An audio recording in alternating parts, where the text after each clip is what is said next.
안녕하십니까. 오늘 하루를 십자가의 예수를 묵상하면서 이렇게 출발을 하도록 하겠습니다. 고린도전서 1장 23절 말씀입니다. 우리는 십자가에 못 박힌 그리스도를 전하니 유대인에게는 거리끼는 것이요 이방인에게는 미련한 것이로되. 사도 바울의 말씀인데 십자가 설교라는 제목으로 함께 은혜를 나누도록 하겠습니다. 복음적인 설교는 십자가에 대한 설교이죠. 사도 바울이 그렇게 말했습니다.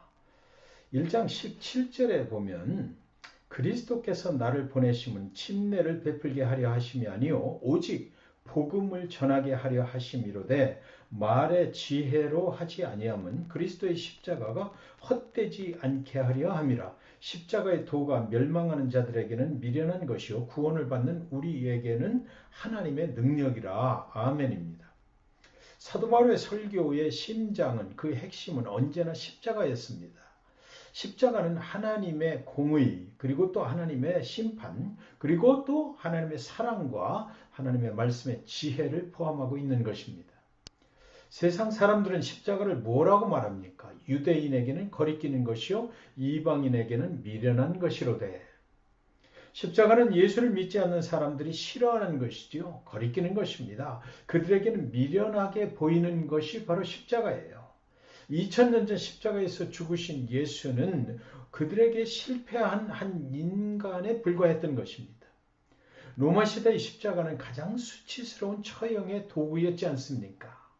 그들은 말할 것입니다. 어떻게 자신도 십자가에서 구원하지 못한 그 사람이 온 인류를 구원한다고 말하는 것인가?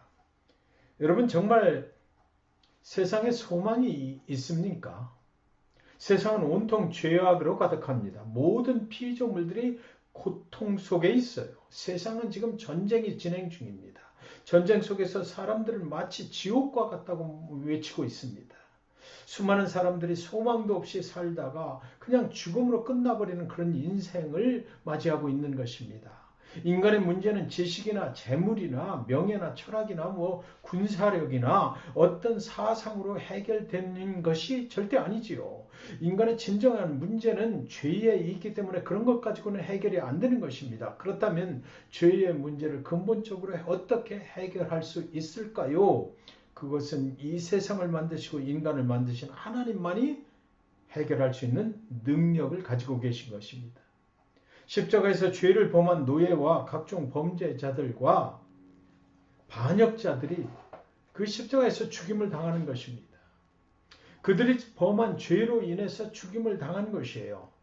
그런데 놀라운 일은 하나님의 아들 예수도 그 십자가에 달려서 죽임을 당했다는 사실입니다. 그런데 여러분, 다른 것이 있었죠. 그러나 예수의 죽음은 범죄자들의 죽음과는 다른 차원의 것이었습니다.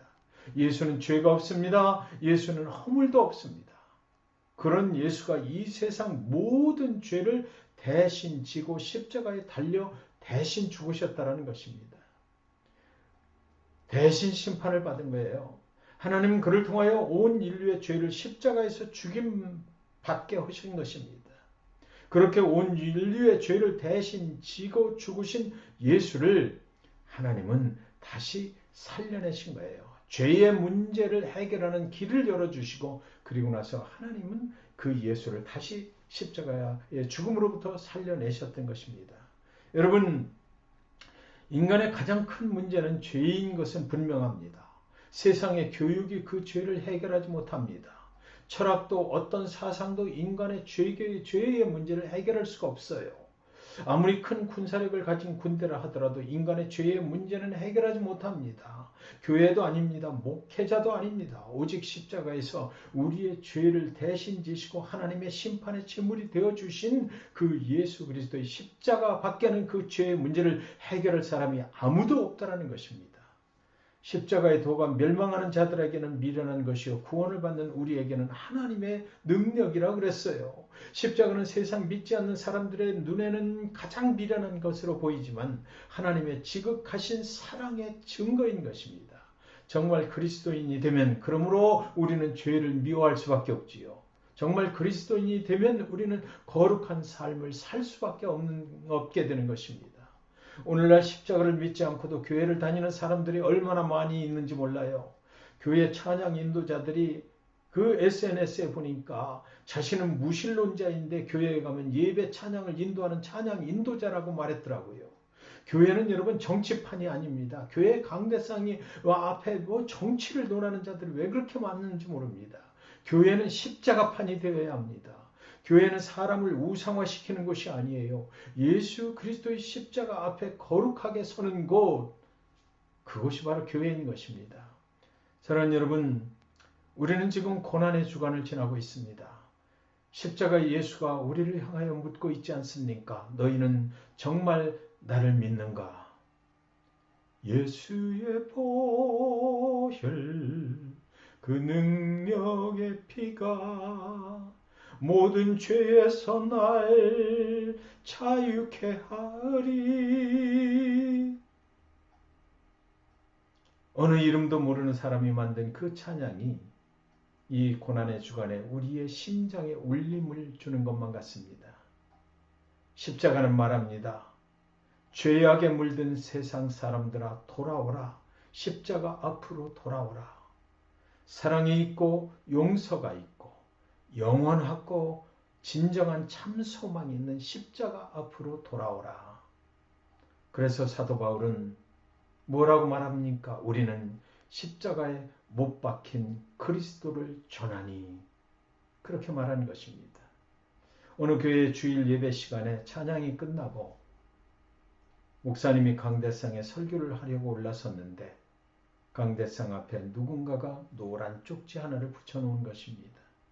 그 노란 쪽지에는 목사님, 우리는 십자가에서 우리를 살리신 예수 그리스도에 대하여 듣기를 원합니다. 라고 적혀 있었다고 합니다. 그렇습니다. 이 죄악 많은 세상에서 고난당하며 믿음으로 살다가 교회에 가서 예배를 드리고 설교를 듣는 목적은 바로 우리의 소망이 되시는 예수 그리스도의 십자가에 대하여 듣기를 원하기 때문인 것 아닙니까? 사랑하는 여러분, 이 고난의 주간에 오늘 하루를 경건한 모습으로 십자가의 예수 앞에 설 수 있기를 바랍니다. 세상 일이 아무리 바쁘더라도 오늘 하루만이라도 잠시만이라도 진정으로 십자가 앞에 서서 우리 자신의 모습을 바라볼 수 있기를 바랍니다. 그 십자가만이 우리의 소망이요 영원한 생명의 길이 되며 그 십자가만이 모든 죄에서 우리를 자유케 하실 것이기 때문입니다. 말씀 기억하면서 기도하겠습니다. 하나님, 우리에게 십자가의 복음을 믿게 하시니 감사합니다. 오직 예수 그리스도의 십자가에서 흘리신 보혈의 능력으로 우리가 죄악된 세상에서 영원한 소망을 갖게 되었음을 믿습니다. 십자가의 하나님의 능력 앞으로 더욱 가까이 나아가는 저희들 되게 하여 주시옵소서.